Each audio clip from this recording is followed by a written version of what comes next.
In today's video, I'm going to teach you how to add error bars to charts in PowerPoint. Whether you're preparing a presentation for class, work, or a special event, having error bars on your charts can play a crucial role in communicating the reliability and variability of your data. So let's dive in and walk through this process together, ensuring that your charts not only look professional, but are also effectively informative. To get started, go ahead and open PowerPoint on your computer. If you have your presentation file ready, open it up now. If not, you can use any existing chart or even create a new one as we follow along. Once you're in your PowerPoint presentation, find the slide that contains the bar chart you'd like to work with.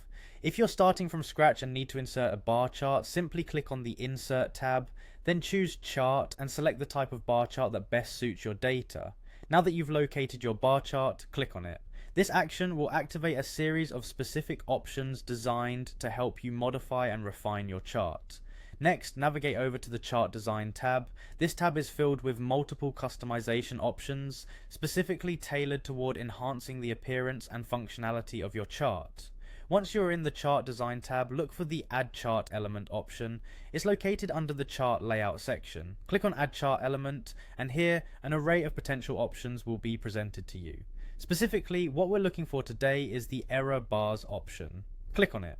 Now you have several choices at your disposal. You can choose from a variety of error bar options to best visualize your data's variability and confidence. The choices include standard error or percentage-based error bars, or you can even customize them based on your specific data needs. Whichever option you select, it will be applied immediately to your chart.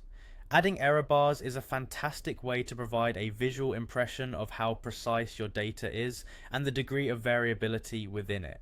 Always remember, the choice of error bar type depends on what aspect of uncertainty you wish to convey. They can help your audience grasp the range of variability in your results at a quick glance, which is incredibly valuable during static presentations. And just like that, you've effectively enhanced your PowerPoint presentation, making the data visualization crisp, informative, and ready for your audience to explore and understand. Thank you for watching, and I hope this tutorial aids you in crafting impactful presentations going forward. If you found this video helpful, don't forget to like and subscribe for more tips and tricks on using PowerPoint to its fullest potential.